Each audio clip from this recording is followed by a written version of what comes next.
Halo Aga Kareba, Baji Bajiji, saatnya Anda menyimak berita Makassar bersama saya Dana Paramita. Sejumlah berita menarik akan kami sajikan untuk Anda dan berikut 3 berita utama hari ini. Sejumlah warga saling serang dengan batu dan balok kayu di Pasar Karwisi, Kota Makassar. Dari rekonstruksi pembunuhan petani di Pangkep terungkap, pelaku menghabisi nyawa korban karena sakit hati. Seorang penumpang kapal yang berlayar dari Banjarmasin, Kalimantan Selatan menuju Pelabuhan Nusantara Kota Parepare melompat ke laut.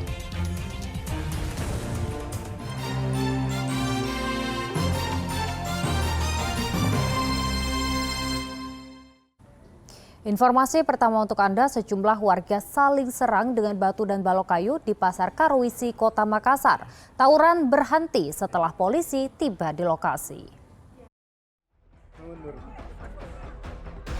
Sejumlah warga tawuran di area Pasar Karwisi, Jalan Abu Bakar Lambogo, Kota Makassar pada Minggu dini hari.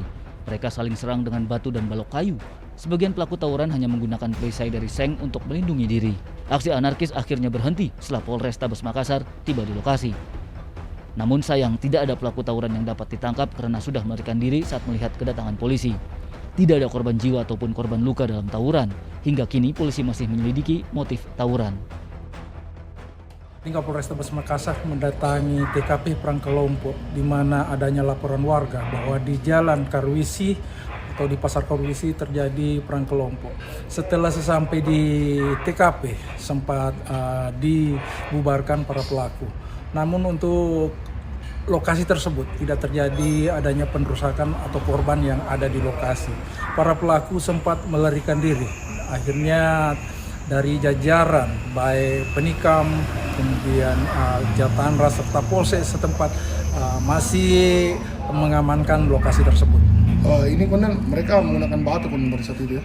Jadi untuk para pelaku selain menggunakan kayu juga menggunakan batu untuk baku serang. Tapi belum diketahui apa penyebabnya tawuran. Jadi untuk sementara masih didalami apa penyebab daripada tawuran tersebut. Guna mencegah tawuran susulan, polisi rutin patroli sekaligus berjaga di sekitar Pasar Karwisi. Raisa Habu melaporkan dari Kota Makassar. Sejumlah tempat hiburan malam di Makassar menjadi sasaran razia Direktorat Reserse Narkoba Polda Sulawesi Selatan bersama Badan Narkotika Nasional Provinsi Sulawesi Selatan. Dalam razia, 3 pengunjung ditangkap petugas karena positif narkoba berdasarkan hasil tes urin. Razia menyambut bulan suci Ramadan digelar Direktorat Reserse Narkoba Polda Sulawesi Selatan bersama Badan Narkotika Nasional Provinsi BNNP Sulawesi Selatan. Razia gabungan ini menyasar belasan tempat hiburan malam di Kota Makassar untuk mencegah peredaran dan penggunaan narkoba. Dalam razia, 3 pengunjung hiburan malam ditangkap petugas karena positif narkoba berdasarkan hasil tes urin. Lanjut, sasaran daripada giat operasi ini dalam rangka menekan peredaran narkoba di wilayah Sulawesi Selatan. Adapun rangkaian daripada operasi antik tipu 2023 ini diawali dari mulai tanggal 22 Februari sampai batas jalan wilayah dengan jumlah TO yang kita lakukan adalah 77. Berapa orang yang diamankan? Ya, sementara yang diamankan sebanyak 3 orang yang diintensifkan untuk dilakukan pemeriksaan lebih lanjut, yaitu 2 laki-laki dan 1 perempuan. Ketiganya positif, Bang ya? Hasil tes urin positif, ya. Masih kita gali lagi apakah dia menggunakan metafetamin, amfetamin, ya, maupun obat-obatan lainnya. Ini kita lagi intensifkan. Untuk barang bukti, Bang, ada yang... Selain tes urin, polisi juga memeriksa tubuh para pengunjung hiburan malam. Namun, dari pemeriksaan ini tidak ada pengunjung yang membawa senjata tajam. Raisa Habu melaporkan dari Makassar.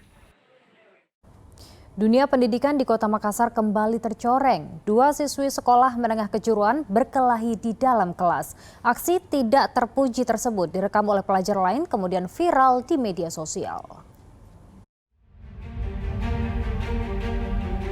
Beberapa murid salah satu sekolah menengah kejuruan di Kecamatan Mariso, Kota Makassar hendak memisahkan perkelahian dua siswi dalam kelas. Aksi tidak terpuji ini direkam oleh pelajar lain kemudian tersebar di media sosial. Setelah rekaman viral, polisi segera memeriksa kedua siswi yang terlibat duel, termasuk orang tua mereka serta tenaga pengajar di Polsek Mariso.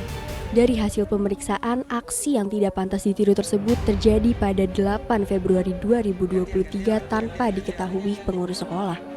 Di hadapan polisi dan orang tua, kedua siswi menandatangani surat perjanjian sepakat berdamai. Perkelahian dipicu hanya karena masalah sepele, saling tatap antara adik kelas dengan kakak kelas. Pengurus sekolah mengaku kecolongan karena mengetahui perkelahian setelah viral. Pengawasan murid juga ditingkatkan terutama dalam penggunaan ponsel di sekolah. Benar adanya kejadian viral. Kejadian ini pada tanggal 8 Februari pukul 16.45 waktu Indonesia Tengah di dalam sekolah. Terus penanganannya hingga kini seperti apa kedua belah pihak?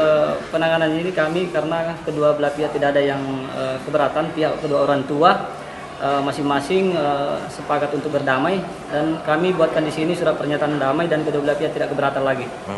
Kemudian langkah selanjutnya untuk mengantisipasi hal serupa mengingat di SMA itu sering terjadi perkelahian Ya, pelajar. jadi kami juga akan mendatangi sekolah-sekolah untuk memberi himbauan agar tidak terjadi hal-hal yang diinginkan bekerjasama dengan Binmas.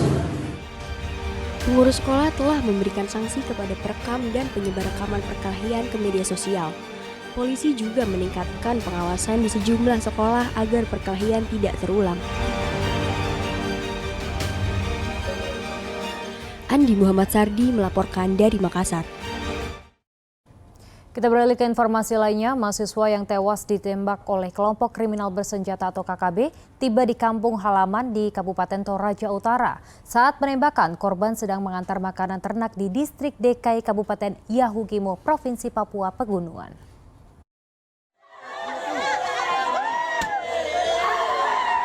Suasana duka menyelimuti kedatangan jenazah Victor Hadi Sampa di kampung halaman Desa Maiting, Kecamatan Rindingalo, Kabupaten Toraja Utara. Korban tewas ditembak kelompok kriminal bersenjata di distrik DKI Kabupaten Yahukimo, Provinsi Papua Pegunungan saat mengantar makanan ternak pada hari Rabu 8 Maret 2023. Harapan orang tua supaya anak-anak ke sana bisa mengadu nasib, ternyata pulang menjadi mayat. Jadi ini yang terkadang mengecewakan, tapi ya namanya perjuangan, terpaksa dijalani saja. Ya harapan kita supaya kalau bisa di tempat kejadian di sana ini bisa ada termasuk masyarakat dan pemerintah di sana bisa mengatasi inilah. Mahasiswa di Papua ini ditemukan tertembak bersama seorang warga setempat. Walaupun sempat dibawa ke rumah sakit, nyawa keduanya tidak tertolong.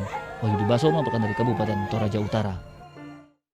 Polisi menggelar rekonstruksi pembunuhan seorang petani di Pangkep. Pelaku menghabisi nyawa korban karena sakit hati. Inilah jenazah Saibuh yang tewas dibacok oleh Sandi pada 12 Januari 2023 di Dusun Tabora, Kabupaten Pangkep. Usai membunuh korban, pelaku menyerahkan diri ke polisi. 2 bulan berselang, polisi akhirnya menggelar rekonstruksi di halaman Polres Pangkep. Ada 38 adegan yang disaksikan tim Kejaksaan Negeri Pangkep bersama penyidik Satuan Reskrim Polres Pangkep. Dalam adegan terungkap pelaku menghadang motor korban, kemudian menanyakan perusakan saripati pohon lontar miliknya. Pelaku sakit hati, pohon lontarnya dirusak oleh korban. Adegan yang diperankan? Dari rekonstruksi tadi kurang lebih 38 adegan. Motif baru? Motif barunya sementara hanya itu saja. Motif sakit hati. Tersangka merasa sakit hati kepada korban karena diduga berdasarkan saksinya korban mengambil pohon lontara atau balok yang ada di pohon tersangka, yang milik tersangka. Nah, setelah itu berdasarkan informasi dari saksi tersebut, tersangka ini merasa sakit hati sehingga mengambil sebilah parang dan badik dan menahan korban di pinggir jalan. Dari hasil pemeriksaan, tuduhan pelaku kepada korban tidak terbukti. Pelaku kini terancam 15 tahun penjara. Tersangka kembali menikah. Andi Muhammad Sardi melaporkan dari Kabupaten Pangkep. Ya.